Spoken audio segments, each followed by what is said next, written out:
ರೈತರ ಖಾತೆಗೆ ಬೆಳೆ ವಿಮೆ ಬಿಡುಗಡೆ ವಿಳಂಬ ಖಂಡಿಸಿ ಚಿತ್ರದುರ್ಗದಲ್ಲಿ ಬೃಹತ್ ಪ್ರತಿಭಟನೆ ನಡೆಸಲಾಯಿತು. ಇನ್ನು ಚಿತ್ರದುರ್ಗ ಜಿಲ್ಲೆಯಲ್ಲಿ ಮುಂಗಾರು ಮಳೆಯು ಸೆಪ್ಟೆಂಬರ್ ತಿಂಗಳಲ್ಲಿ ತೀವ್ರ ಮಳೆ ಕೊರತೆ ಉಂಟಾಗಿದೆ. ಅನೇಕ ಬೆಳೆಗಳು ಸಂಪೂರ್ಣ ನಾಶವಾಗಿದ್ದು, ಅತಿ ಮುಖ್ಯವಾಗಿ ಚಿತ್ರದುರ್ಗ ಜಿಲ್ಲೆಯ ಎಲ್ಲ ತಾಲೂಕುಗಳಲ್ಲಿ ಶೇಂಗಾ ಬೆಳೆ ಸಂಪೂರ್ಣವಾಗಿ ನಾಶವಾಗಿದೆ. ಜಿಲ್ಲೆಯಲ್ಲಿ ಈರುಳ್ಳಿ ಬೆಳೆ ನಾಶವಾಗಿದ್ದು, ಇದಕ್ಕೆ ಪರಿಹಾರ ಹಣ ಬಂದಿರುವುದಿಲ್ಲ.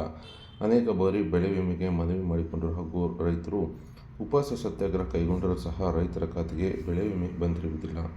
ಈಗ ಮುಂಗಾರು ಮಳೆಯು ಪ್ರಾರಂಭವಾಗುತ್ತಿದ್ದು, ರೈತರು ತಮ್ಮ ಜಮೀನುಗಳನ್ನು ಬೇಸಾಯ ಮಾಡಲು, ಭೂಮಿ ಹದ ಮಾಡಿಕೊಳ್ಳಲು ತೀವ್ರ ಹಣದ ಅವಶ್ಯಕತೆ ಇದ್ದು, ಆದ್ದರಿಂದ ಕೂಡಲೇ ರೈತರಿಗೆ ಬೆಳೆ ವಿಮೆ ರೈತರ ಖಾತೆಗೆ ಬಿಡುಗಡೆ ಮಾಡಬೇಕು.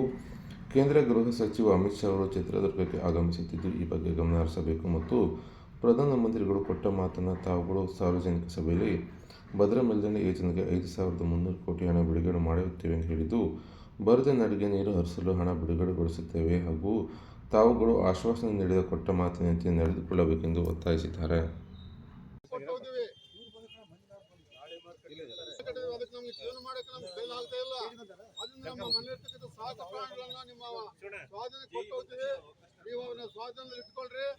ನಾವೆಲ್ಲ ವಾಪಸ್ ಬಂದ್ರೆ ನಮ್ಮ ಕುರಿ, ನಮ್ಮ ಮೇಕೆ, ನಮ್ಮ ಎತ್ತು, ನಮ್ಮ ನಾಯಿ, ನಮ್ಮ ಬೆಕ್ಕು ವಾಪಸ್ ಕೊಡ್ರಿ.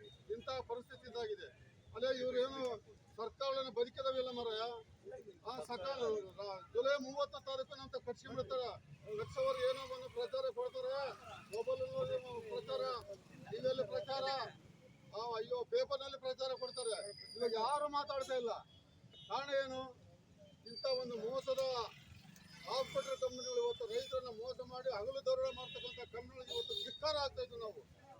ಆದ ಕಾರಣ ಇವತ್ತು ಕರೆದ್ರಿ, DCLಗೆ ಬರಲಿ, ಸಂಬಂಧಪಟ್ಟ JD ಕರೆಸಲಿ, ಆಮೇಲೆ ಇವ್ರು ಯಾರು ನಮ್ಮ ಇವರು ಕಸ್ಕಾಂ ಇಲಾಖೆ ಅವ್ರು ಯಾರು ಕರೆಸಿ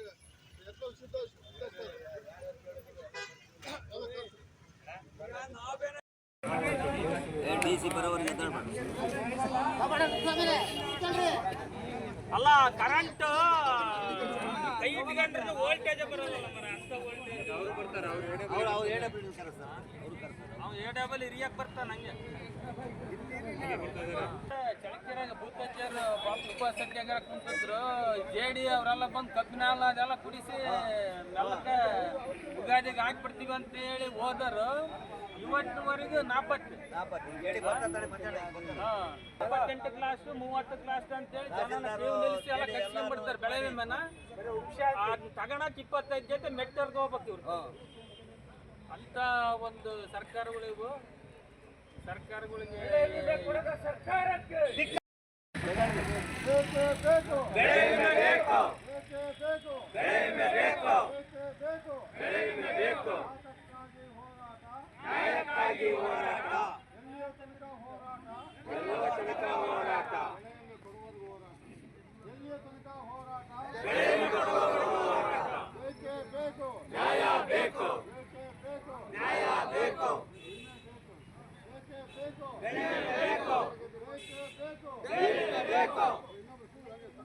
ಚೇತನ